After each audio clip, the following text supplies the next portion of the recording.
Shot নিয়ে বলটা কুড়িয়ে সোজা গ্যালারিতে পাঠালেন আলেকজান্ডার আর্নল্ড।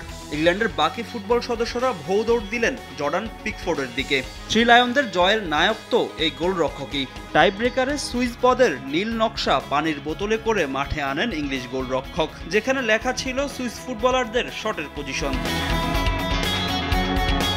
ইংলিশরা যখন আনন্দে মাতোয়ারা, তখন মাঠের অন্য পাশে আক্ষেপে পুড়ছেন সুইস ডিফেন্ডার ম্যানুয়েল আকানজি। তার টাই ব্রেকার মিসের খেসারত দিয়ে কোয়ার্টার ফাইনাল থেকে ছিটকে গেল সুইজারল্যান্ড।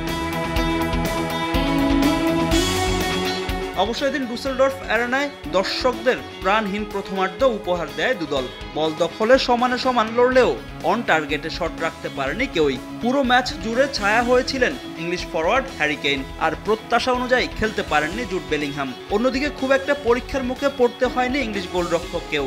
গোলশূন্য ড্রয়ে বিরতিতে যায় দুদল। দ্বিতীয়ার্ধের শুরুটাও ছিল প্রথমার্ধের মতো, তবে শেষের দিকে এসে জমে উঠে খেলা। ৭৫ মিনিটে বেরেল এম্বলের গোলে লিডে যায় সুইসরা, তবে তা ধরে রাখতে পারেনি গ্র্যান্ড জাকার দল।